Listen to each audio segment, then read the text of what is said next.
Ahí va. Hola Anaí, hola Jime, hola Cadu, amigo de Brasilia, conocido en Río. Hola Najla, ¿cómo andás? Hola Medio Ambiente Santa Cruz, hola Carol, ahí aparece, vamos a hacer unos minutos. Hola Najla, Brasil, hola Isita, ex educanda. Hola Alda, hola Mairemi, creo que es una amiga de Fátima, si no me equivoco. ¿Cómo te va, Carol, mientras aparecen los amigos y amigas que se van metiendo? ¿Todo bien? Sí, ¿qué tal? Todo bien, todo bien. Un gusto Bien. poder compartir. Lo mismo, ahí está Cadu, te cuento que Cadu es un amigo que creo que nos escucha de Brasil, lo conocí en Río, ahí cita también una ex alumna de Luzano, una ex educanda. Así que, Carol, bueno, contanos qué hora es allá en Bolivia mientras llegan los últimos. Martín, ¿cómo te va?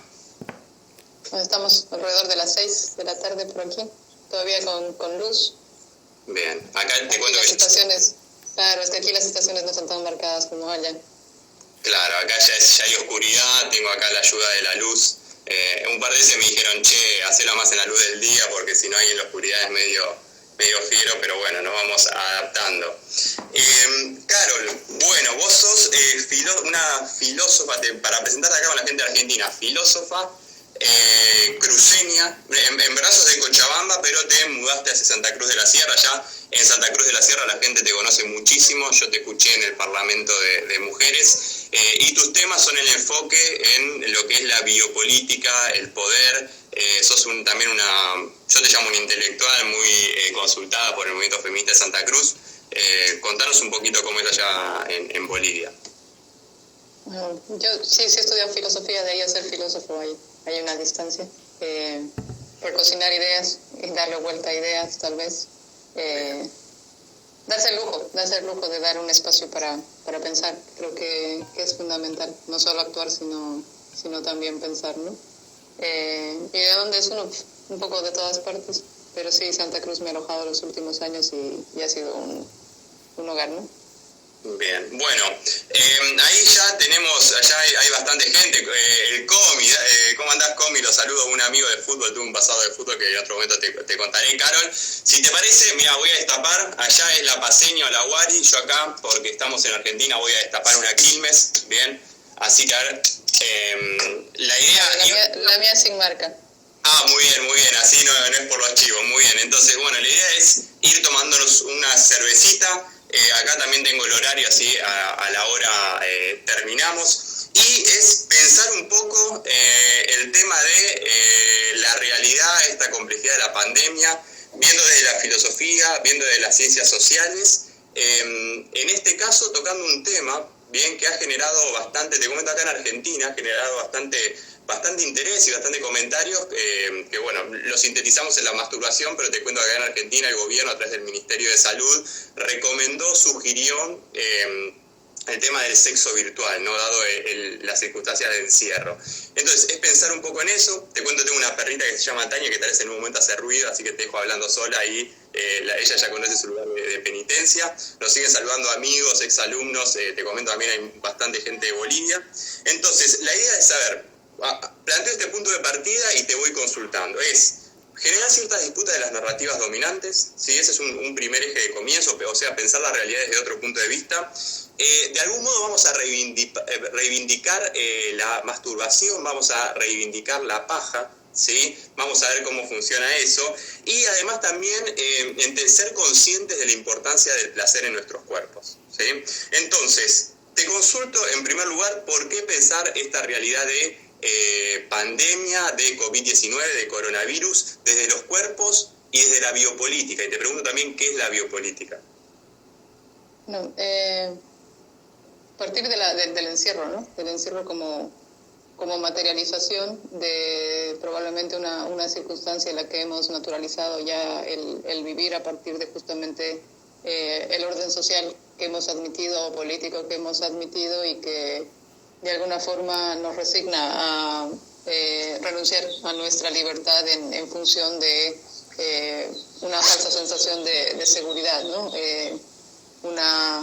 Un otorgar al Estado la posibilidad del manejo, la gestión de la violencia como ese recurso necesario y fundamental para educar lo salvaje, ¿no? Para educar lo primitivo, que tiene que ser de alguna manera domesticado y que es absolutamente fehaciente cuando toca el cuerpo, ¿no? Cuando se materializa en el cuerpo. ¿Por qué biopolítica? Por eso, por el control de la ideología sobre el cuerpo, ¿no? El control de las palabras sobre el cuerpo y la materialización de ese discurso y de esas palabras en el cuerpo. Bien, tú me decías... claro, la biopolítica entonces es un concepto que acuña Foucault, corregime si me equivoco, y sería entonces, vos lo definís como este control de los cuerpos a través de la ideología, a través de un sistema de ideas.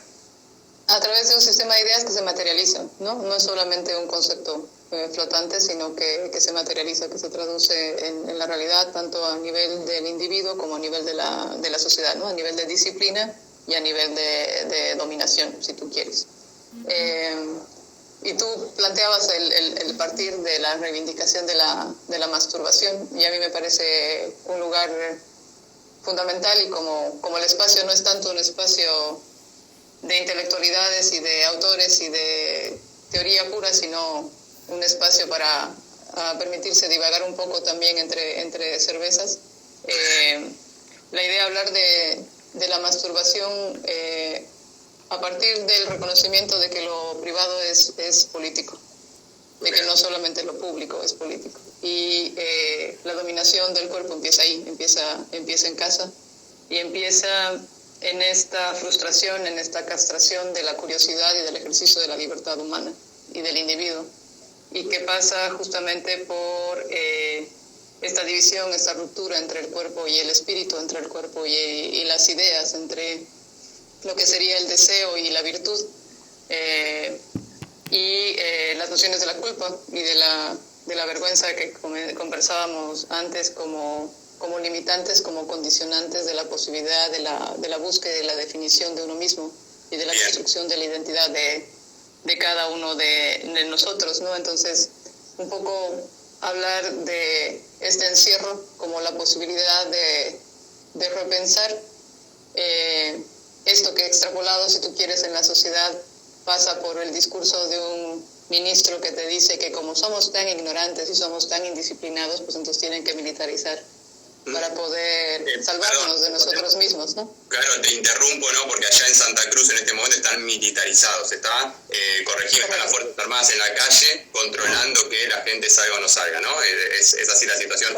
Hoy en Santa Cruz y en el Chapare, ¿no? Que es donde es una zona cocalera, corregime. No, es correcto, sí, así es. Bien. Estamos en eso justamente.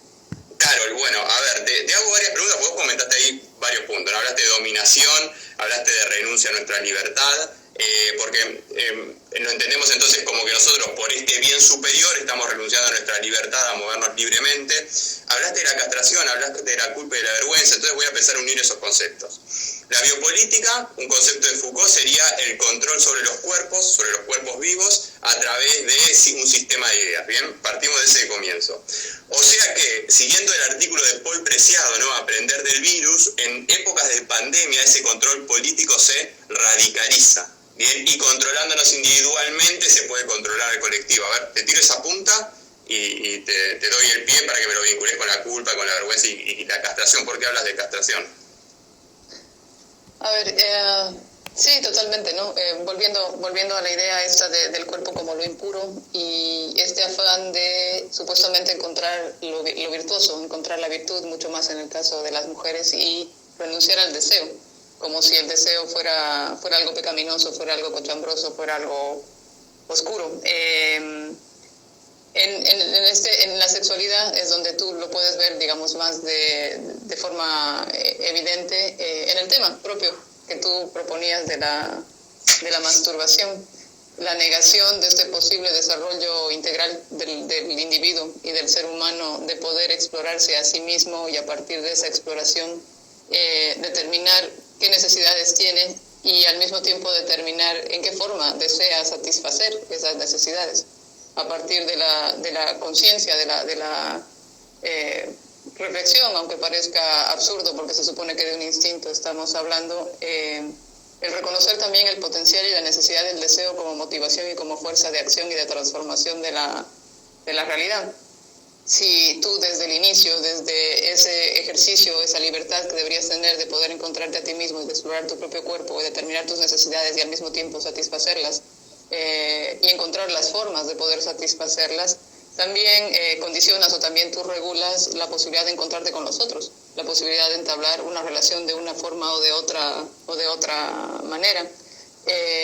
Cuando Paul Preciado vuelve a poner en el centro los cuerpos de la discusión, creo que es fundamental, porque es justamente de aquello de lo que lo occidental nos ha alejado durante años de filosofía, y es el pretender que somos seres racionales, y eso nos distancia del resto de los animales, cuando en realidad probablemente es el lenguaje y la capacidad de simbolización que nosotros tenemos, y con ella de interpretación y de transformación de la realidad. Claro, perdón, de ahí... Te interrumpo, perdón, ¿no? Entonces vos hablas del deseo, ¿sí?, como un mecanismo también para transformar la realidad, que la vía política nos hace renunciar al deseo, ¿no? Y por lo tanto, por ejemplo, renunciar a la masturbación. Entonces te pregunto un poco, a ver, nosotros acá te cuento en Argentina, y en todo Bolivia es parecido, no seas pajero, ¿no? Vos sos un pajero, el pajero como algo que connota algo negativo, ¿sí? Entonces vos, hablando ahora, en esta charla estamos hablando sobre la masturbación, la masturbación no sería algo negativo, o sea, hubo como una especie de construcción para entender a la paja como algo malo, como una conducta negativa. A ver, corregime. Sí, comparto contigo, pero me distraje un poco con el concepto de la paja, porque sí estaba pensando que entre mujeres no hablamos de pajearnos, sí, de masturbarnos. Entonces tal vez tenemos que inventar también un término nuevo ahí para poder... Perdón, entre mujeres en Bolivia, ¿cómo se dice? No seas masturbadora, ¿cómo? No sé. La paja es sí, lo mismo que en la Argentina, digamos, ser un pajero, lo mismo que en la Argentina. Lo que sí es eso de entre nosotras, no sé si hablamos de hacernos la paja. Y del concepto pajero creo que sí, es más masculino, y también una evidencia, si tú quieres, de estas construcciones sociales, de lo ordenado y no ordenado. Pero volviendo a tu pregunta, sí, justamente la connotación de aquellas cosas prohibidas y de aquellas cosas buenas, de este ejercicio primero del Estado soberano, de los súbditos leales a la corona, o de los delincuentes que eran eliminados, para posteriormente el de los cuerpos dóciles dentro del sistema o del mercado, ¿no?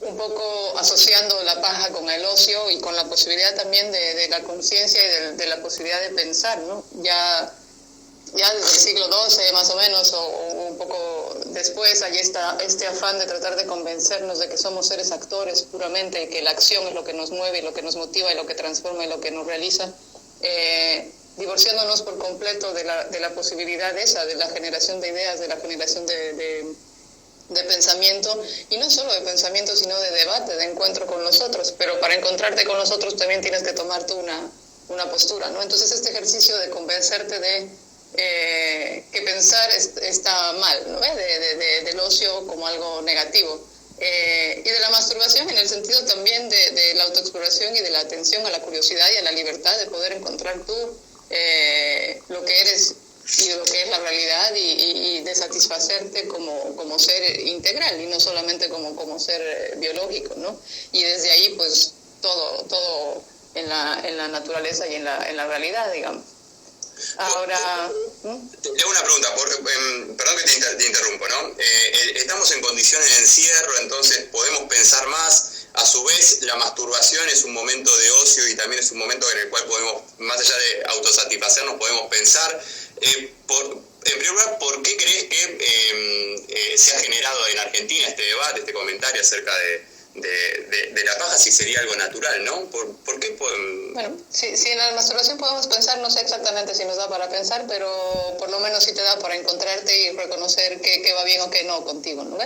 Y desde ahí también una sensación de bienestar que te permite desarrollar ideas y que te permite también posicionarte en el mundo. Con relación a lo de la Argentina, bueno, mira, todo tiene distintas caras de la moneda. Nosotros somos una sociedad mucho más hipócrita, y de esas cosas no se hablan, porque esos tipos de necesidades son sublimadas, porque somos seres racionales y somos seres eminentemente morales. Y eso es una forma de control, ¿no ves? Es una forma de regular qué se puede, qué no se puede, y cómo te someten, te castran y te ordenan. Por el otro lado, estás hablando de una sociedad que tiene un carácter más liberal, pero que también al mismo tiempo puede convertirse igual en un discurso y en una forma de mantener tranquilos a todos y recuperar el orden y el control necesario para salir de la circunstancia. Ahora, sí, vale como apertura para pensar de nuevo, para repensar las cosas. Ahora, vale también en el sentido de la cuarentena por sí sola no te permite pensar, ¿no es cierto? La cuarentena por sí sola también está saturada de culpas y de vicios y de vergüenzas, justamente en esta clase social media que es la que se puede conectar a esta hora para escuchar un webinar y tomarse una cerveza. Uno, por la culpa de no poder producir, no poder generar y responder al sistema y satisfacer tu existencia que solo vale en la función del consumo. Y dos, porque sí existen seres que más o menos despiertan a la empatía y al vínculo con el otro y el agobio de la conciencia de la diferencia que estamos viviendo como sociedad desde siempre, pero que se hace flagrante en estos días, también te anula y también te evita encontrar paz y poder reflexionar o pensar. Entonces es una saturación y por ello con gusto el abrir este espacio, digamos, desde el lugar que cada uno habita para eso, para buscar sentidos, ¿no?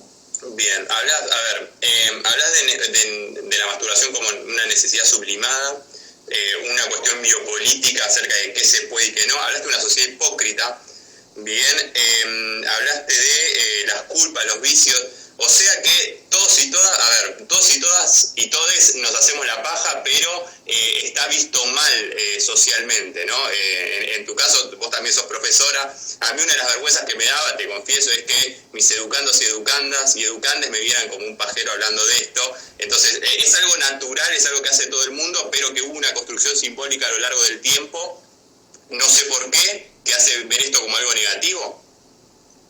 Sí, justamente porque en la medida en la que tú te explores a ti mismo y seas capaz de satisfacerte y de identificar qué cosas van contigo y qué cosas no, también tienes la posibilidad tú de desconocer o de evidenciar la mentira de la heteronorma y del amor romántico y del amor pasional en el que la individualidad y la posibilidad de ser un ser consciente y con decisión y acción se anula por completo en la pérdida del otro, ¿no ves?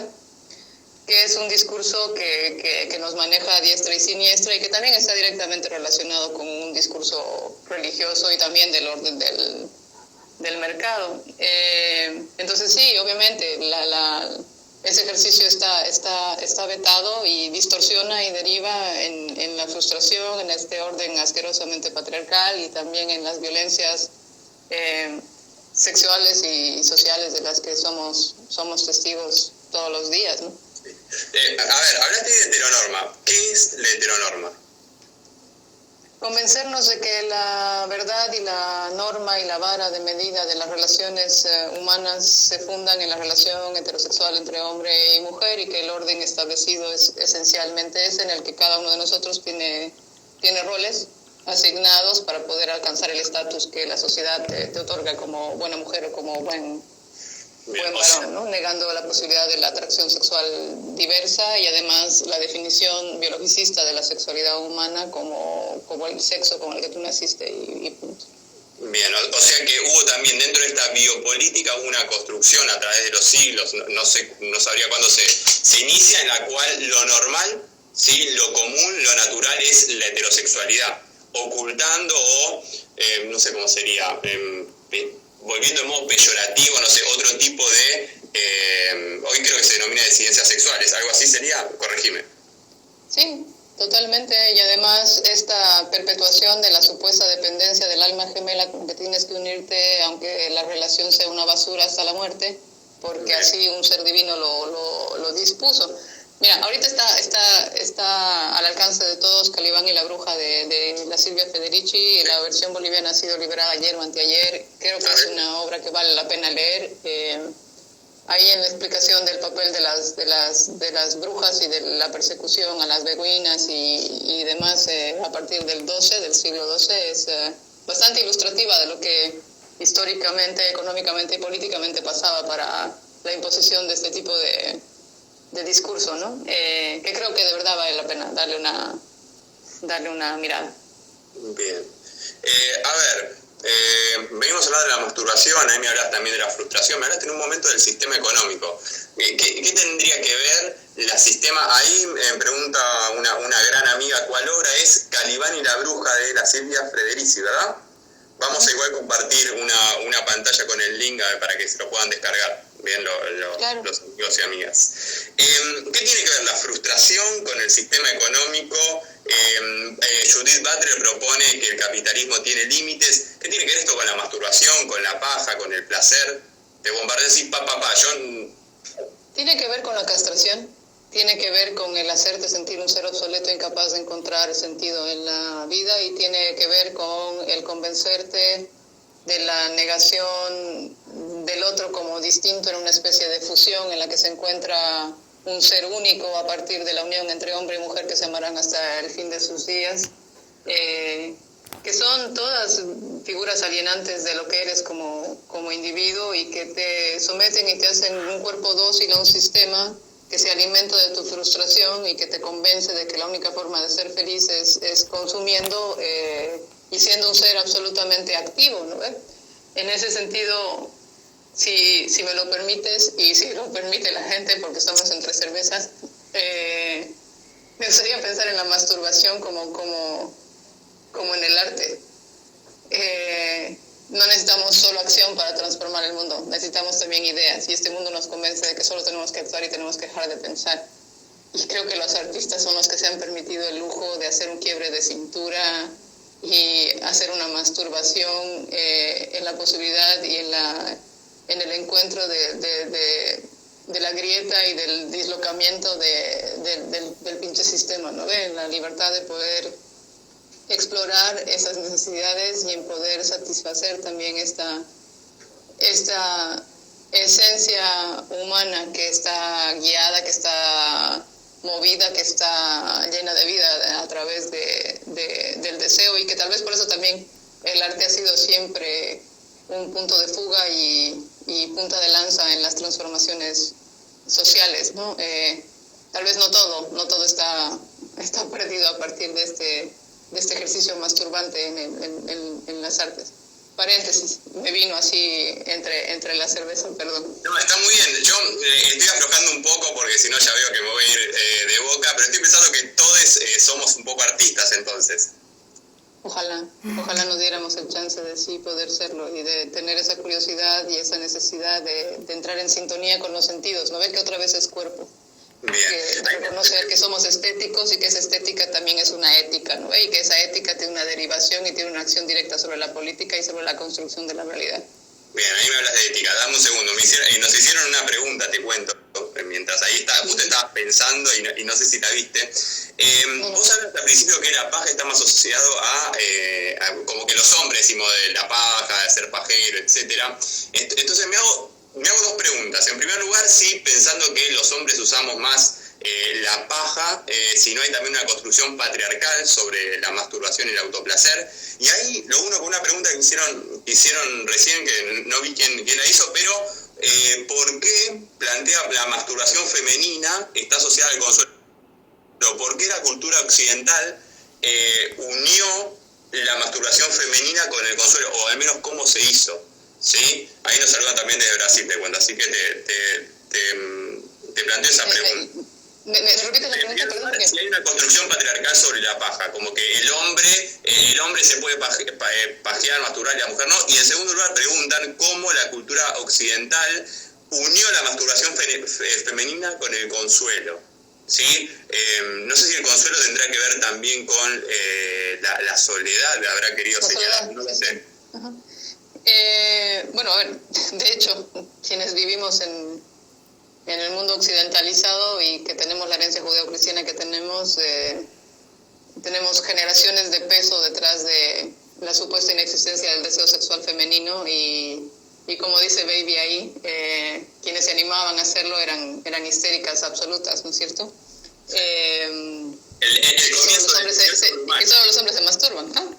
Pero el comienzo del 18 brumario, algo así me acabas de plantear. Entonces, ¿me estás hablando de la tradición judío-cristiana? ¿Me estás hablando de la masturbación femenina, entonces? Sí, y volviendo a la pregunta, ¿no? ¿Por qué en la mujer como consuelo? Bueno, primero que nada porque se supone que las mujeres no tenemos deseo sexual. Segundo, yo he pasado clases específicas de educación sexual en un colegio muy progre donde nos convencieron de que las mujeres no podían masturbarse porque no teníamos dónde. Claro, entre nosotros sí nos reíamos, pero ¿cuántas generaciones han sido marcadas por estas prácticas culturales de anulación de la posibilidad de sensación de placer en la mujer como mecanismo de control de la fidelidad supuestamente y de la reproducción para también mantener la propiedad, etcétera? Te interrumpo, o sea que hay como una construcción de la culpa y de la vergüenza de las mujeres sobre la paja, o sea, existen, te pregunto, ¿no? Y algo que te lo pregunto porque no se me ocurre pensarlo, ¿hay mujeres que se han masturbado con vergüenza pensando que están pecaminando de algún modo? O sea, eso puede ocurrir. ¿Qué? Es retórica la pregunta, ¿no? No, en serio, porque digo, los hombres es como... No quiero hablar de mi conocimiento empírico sobre la paja, por supuesto, no quiero traer aquí cosas personales, pero te pregunto porque los hombres es algo como muy natural, desde la adolescencia está esta pregunta de te masturbas. Obviamente nosotras hasta el día de hoy no es considerado algo natural y muchas de nosotras todavía hablamos con vergüenza al respecto y muchas de nosotros tampoco se animan a explorar sus propios cuerpos. Y ahí lo del consuelo, ¿no? Que también está asociado con la soledad y con la incompletitud de una mujer que no cuenta con un varón, que también está vinculado con la noción de viuda. Pues, o sea, hay una construcción, mal cogidas todas, ¿no? Hay una construcción simbólica dominante en la cual la mujer que se masturba es una mujer sola, o como dijiste recién, mal cogida. Existe esa construcción dominante propia del patriarcado. Total.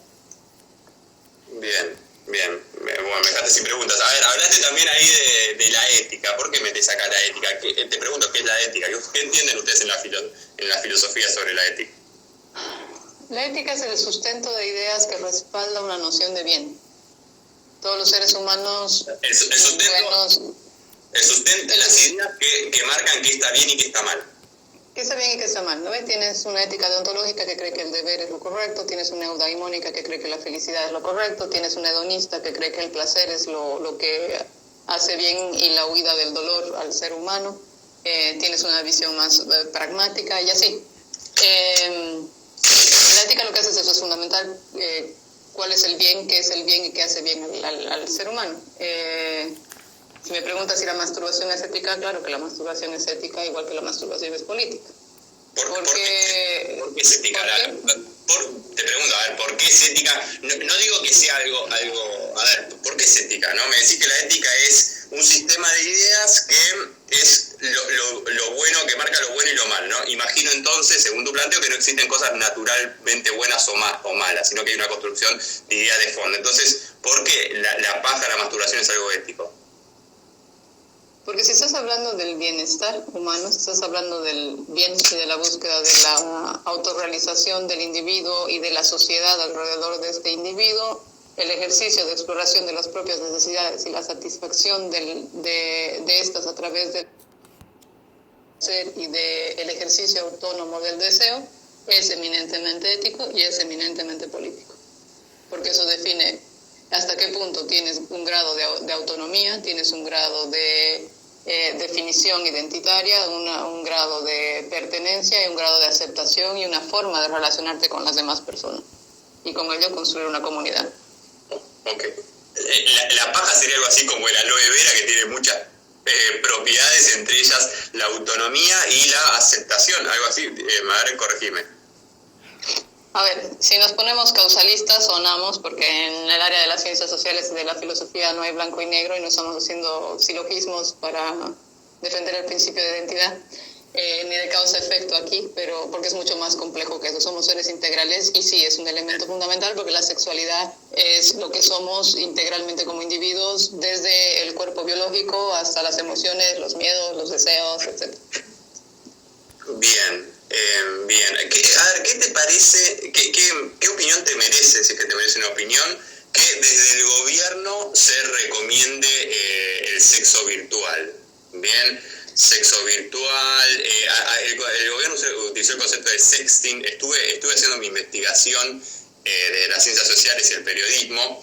Ahí nos preguntan bien, a ver, te hago esta pregunta, ¿cómo se materializan estas ideas en nuestros cuerpos desde el encierro? Pregunta Fátima, que es una de las organizadoras de este... ¿Estas ideas cuáles? ¿Cómo se materializan estas ideas en nuestros cuerpos desde el encierro? Claro, pero ¿qué ideas?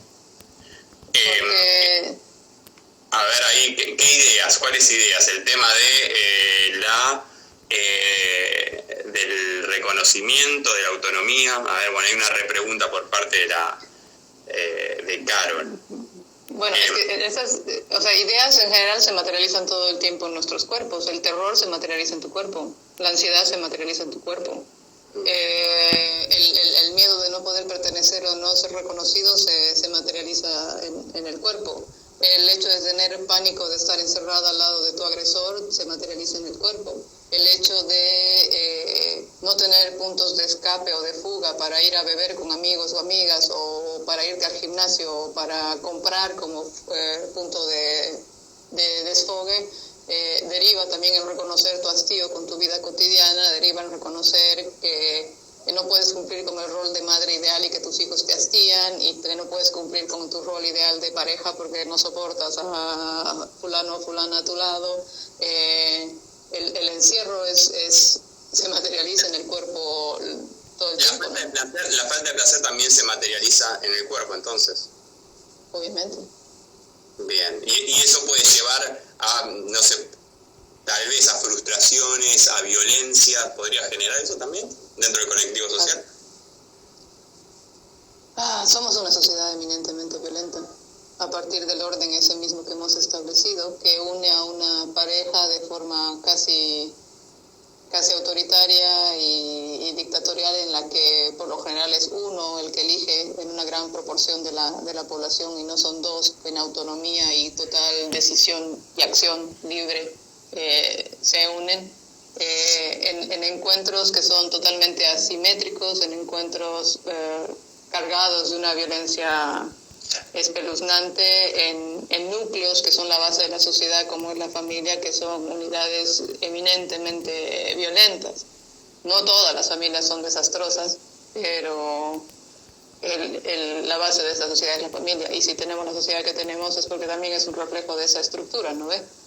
Entonces también puedes entender fácilmente la cantidad de denuncias de violencia sexual y de violencia contra menores en los días de encierro y de cuarentena. Y por otro lado también está toda la gente que no tiene que comer en una sociedad, por ejemplo la boliviana, en la que el 60% de la población es pobre y tienes un 70% de gente que es informal y que vive del día a día, que de pronto en un mes y pico de encierro no tiene que comer. Y si no puedes cubrir las necesidades básicas de tu familia y te frustras como individuo, y etcétera, etcétera, es una cadena de violencia espeluznante, y que también puede derivar en una violencia material y social el día de mañana, que no es tan distante, ¿no? Como una olla a presión, ¿no? Que si no libera esa violencia se libera de algún modo, ¿no? Pensando, por ejemplo. ¿Qué opinión te merece? ¿Qué opinión? Entramos en la segunda parte de la charla. ¿Qué opinión te merece que a ver, el gobierno recomienda, ¿no? Le estaba preguntando, el gobierno recomienda, a ver, el sexo virtual, sí, el concepto de sexting. Según yo estaba diciendo que hice todo mi trabajo periodístico e investigativo desde las ciencias sociales, ¿no? Apelando a la sociología y a la ciencia política. El sexting sería algo así como el sexo como narrado a través de mensajes de texto, se pueden utilizar también mensajes de voz, las nudes, ¿sí? Perdón, ahí nos preguntan qué gobierno. El gobierno de Argentina está recomendando, el gobierno de Bolivia no está recomendando el sexting. Ahí dicen que el gobierno de Bolivia recomienda rezar, efectivamente, hubo rezos colectivos. También entiendo que se tiró la bandina desde los helicópteros, pero eso dejémoslo para otra conversación. ¿Qué opinión te merece esto?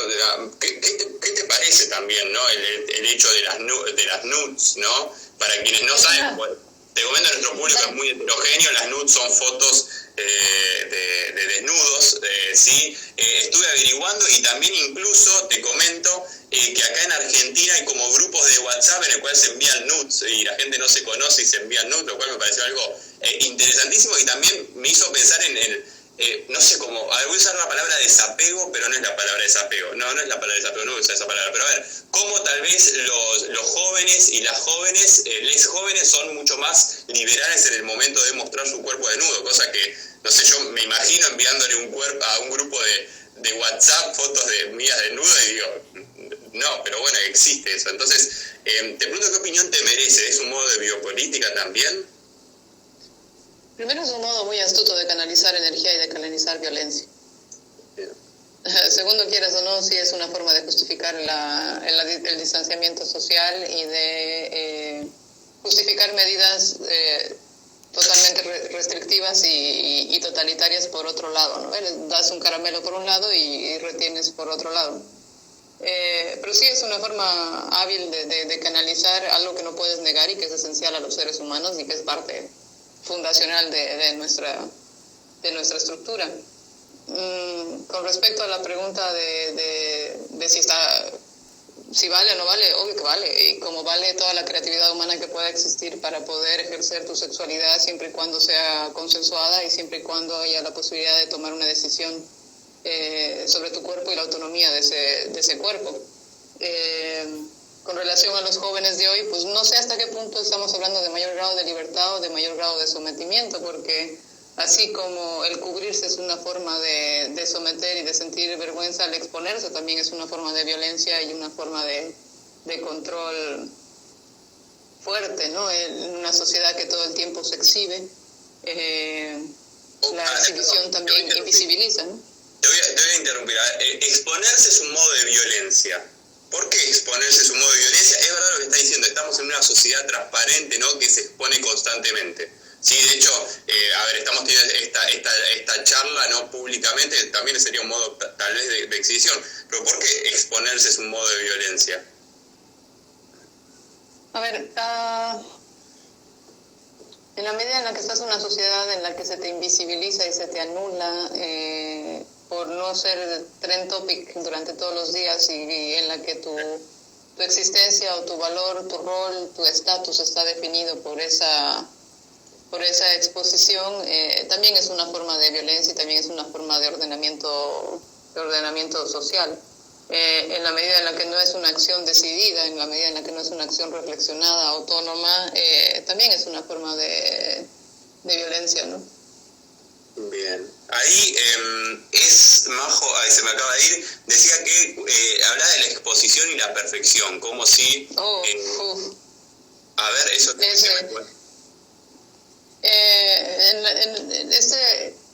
Este sistema de mercado que te convence de que solo vales en cuanto joven y en cuanto un canon de belleza establecido, en que luego entras en desuso porque te limitas a ser un objeto de satisfacción, se te quita la humanidad, se te cosifica y se te convierte en un elemento de deseo del capital, pues entonces es una agresión brutal, ¿no?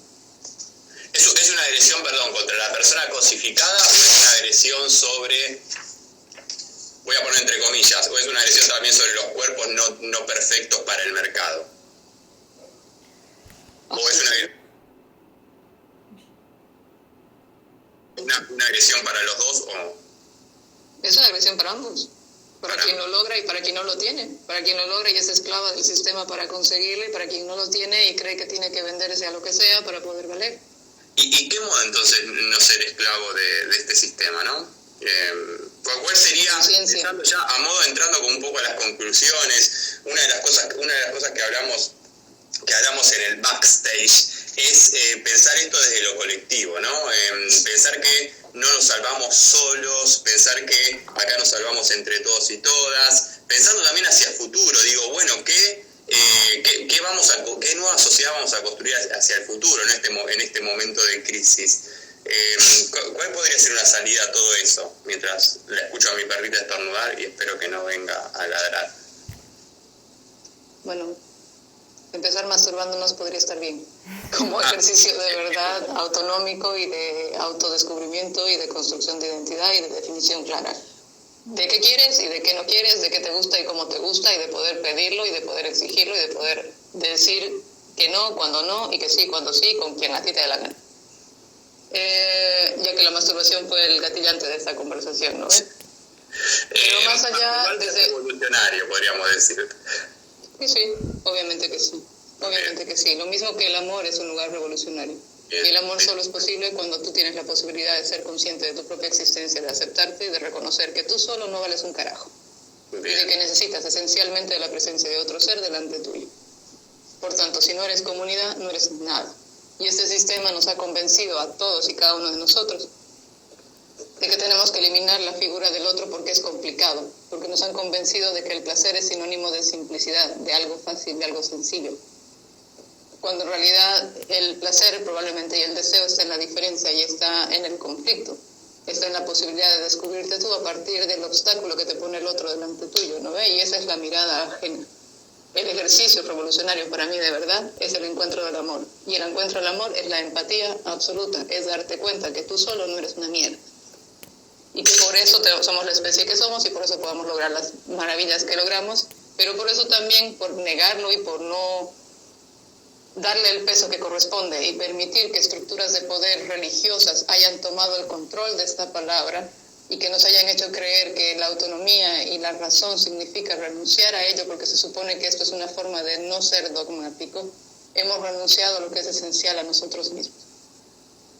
Y eso esencial es el amor. Y eso esencial no es la puta caridad que nos venden todos los días, en los que no somos capaces de reconocer nuestro lugar de privilegio y nos aprovechamos de los otros constantemente para poder garantizar ese lugar y ese espacio de no pensar para poder seguir actuando y poder haciendo de este mercado lo que este mercado requiere, ¿no ve? Es volver a la noción de la solidaridad. Y yo creo que ahí el feminismo nos está abriendo una posibilidad de poder encontrarnos de nuevo horizontalmente, sin separatismos esencialmente, pero reconociendo que en el camino de construcción de esta sociedad llegamos donde llegamos, pero nos equivocamos rotundamente en muchas cosas.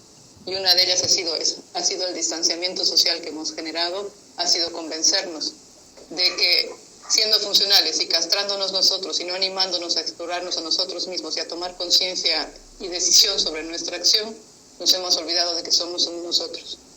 Y yo creo que ahí comienza la revolución.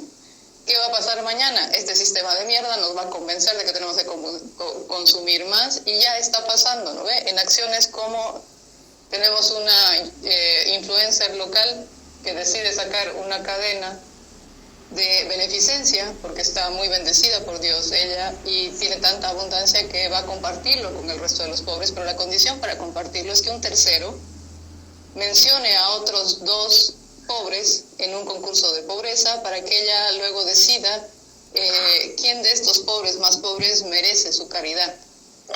¿En Santa Cruz está pasando? Sí, como tantas otras cosas pasan. Esta es la versión local del sistema en el que nosotros habitamos y que hemos naturalizado como el único posible. Y el problema está en que nos hemos atrincherado en conceptos, ¿no ven? Mientras sigamos hablando de izquierdas y de derechas, de comunistas y de socialistas y de capitalistas, no nos vamos a animar a reflexionar y a cuestionar el orden establecido. Si para algo puede servir esta pandemia, es a tomar conciencia del lugar de privilegio que tiene esta pinche clase media, que es absolutamente funcional y que también está completamente sometida por este sistema, para cuestionarlo, más allá de la pinche izquierda o de la pinche derecha, o si del feminismo o de lo que tú quieras llamar, ¿no? Claro, hablas de un sistema único posible, ¿no? Recién decís que no hablas de eso vos hablas que nos convencieron de que este sistema es el único posible. Ahora, eso nos da a pensar que este sistema no es el único posible y reconocemos, en este caso vos y yo, hay mucha gente que está reconociendo en esta pandemia sus privilegios, nuestros privilegios, ¿no? Los que comentábamos al comienzo de la charla. A ver, este sistema vivimos en un sistema desigual. Bien, vivimos en un sistema desigual donde muy pocos acaparan una riqueza mientras muchísimos no tienen acceso o viven con suerte con $1 por día.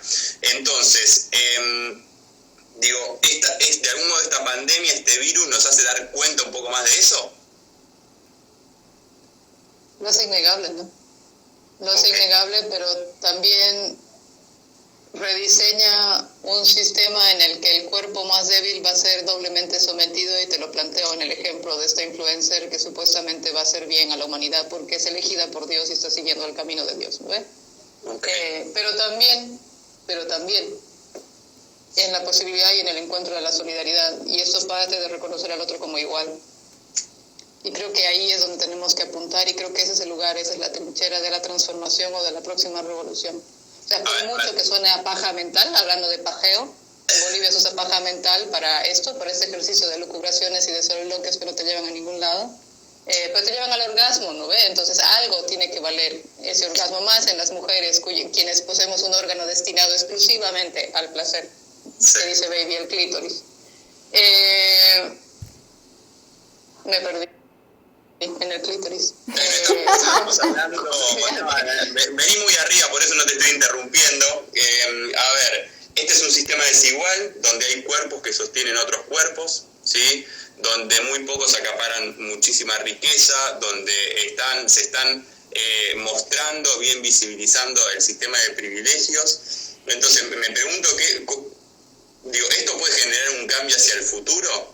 ¿Sí? ¿Por dónde comenzaría ese cambio? Vos hablaste de la solidaridad y criticaste a la caridad. ¿Cuál sería la diferencia entre solidaridad y caridad?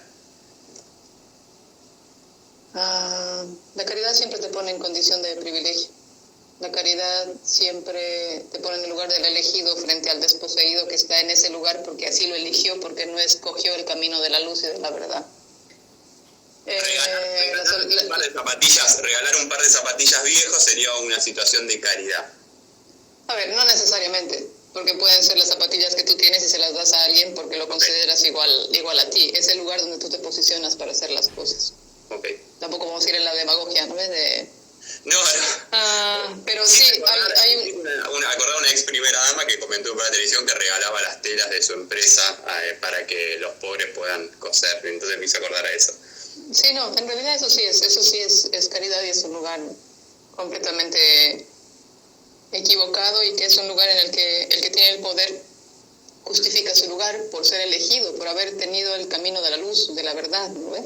Mientras que el pobre es pobre porque quiere y está en ese lugar porque no siguió el camino que tenía que seguir. Entonces estamos en una especie de fuerzas naturales que nos ordenan en el lugar que merecemos estar. Y es la falsa meritocracia, ¿no ve? Detrás también la que lo soporta. Ahora tú decías, ¿cómo podemos recuperar o cómo se puede transformar? Creo que eso, reconociendo primero que el lugar privado, que el espacio privado es un lugar político y que no podemos renunciar al espacio público que se nos está quitando en este periodo de tiempo, en la supuesta renuncia de nuestra libertad a cambio de seguridad. De nuevo, la acción pura como acción no funciona, la acción sin reflexión no tiene fundamento. Si el arte es el espacio para generar grieta, pues entonces que sea el arte el lugar. Si este espacio ridículo de conversación entre cervezas de gente con privilegio en una situación, una circunstancia como la que estamos enfrentando, permite eso, la construcción de una soberanía, de una autonomía que se va a poder parar mañana y reconocer este sistema de inequidad, y va a poder reconocer al otro como igual, y va a fundamentar su esencia como ser en la empatía, entonces sí, de alguna forma vamos a poder encontrar un mejor lugar que habitar. Porque el capitalismo solo no se va a caer. Y no es malo por ser capitalismo, es malo porque es un puto sistema de inequidad en el que unos cuantos gozan de los privilegios de explotación de las mayorías. Y le puedes poner el nombre que a ti te dé la gana, pero algo tiene que cambiar, porque también ha llegado a un punto de explosión en el que ya no puede continuar de la misma manera, porque no se puede seguir esquilmando ni a la gente ni al planeta como lo estamos haciendo. Y quizás sí, este espacio de pausa es importante. Y reconocerlo también como espacio de pausa, porque se está convirtiendo en un espacio de sobreexplotación telemática en la que estamos conectados a nuestras computadoras 14 horas al día, quienes podemos trabajar para seguir alimentando el sistema, convencidos de que este es nuestro ejercicio de ciudadanía o nuestra garantía de pertenecer a la sociedad.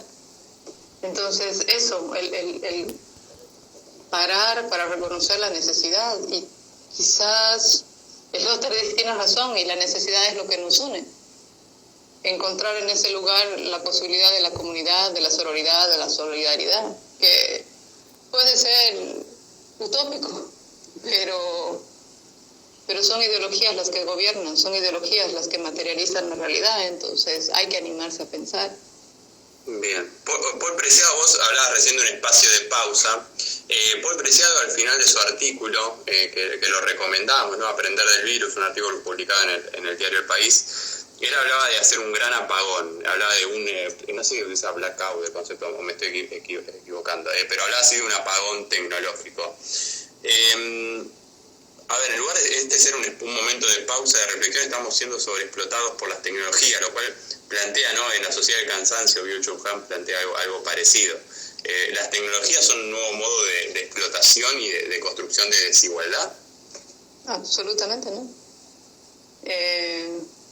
La información es la que controla todo, la información es el dinero. Hoy más que nunca están metidos en tu casa, en tu puerta, en tu cuarto, con el registro de absolutamente todo. Supuestamente la salvación está ahí, ¿no? En la capacidad de que una aplicación te siga y pueda evidenciar hasta cuánta gente puedes tú contaminar y encontrar la salvación o la redención en ese lugar. Sí, porque el mercado también se ha dado cuenta con el Big Data y el Small Data de que lo privado es político, ¿no? Y mientras más invada tu espacio de intimidad, más control tienes sobre tu decisión de acción y de compra. Entonces, no vamos a ir en contra de la tecnología rige lo que es la realidad. Lo hicimos a través del lenguaje, lo hicimos a través de la escritura, lo hicimos a través de la imprenta, hoy día a través de la transición entre el átomo y el bit. Pero la diferencia quizás está en la conciencia, en ser seres conscientes y tener posibilidad de ejercer libremente tu decisión y tu acción sobre las cosas, ¿no? De las cosas, estamos yendo a los últimos 5 minutos, de las cosas que nos quitó la cuarentena, ¿no? El aislamiento, ¿qué es lo? Te hago una pregunta más personal, si es posible, Carol. ¿Qué es lo que más te extrañas de las cosas que te quitó la cuarentena? La verdad,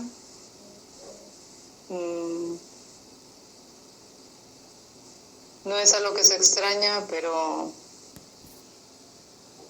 sí es algo que te permitía continuar y es la falsa sensación de estar haciendo lo que tenías que hacer. Es como que de pronto te hubieran quitado la droga. Y es súper doloroso mirarte al espejo. ¿Por qué falsa sensación? Por eso, ¿no ves? Por la imposición de la culpa y de la vergüenza como mecanismos de control.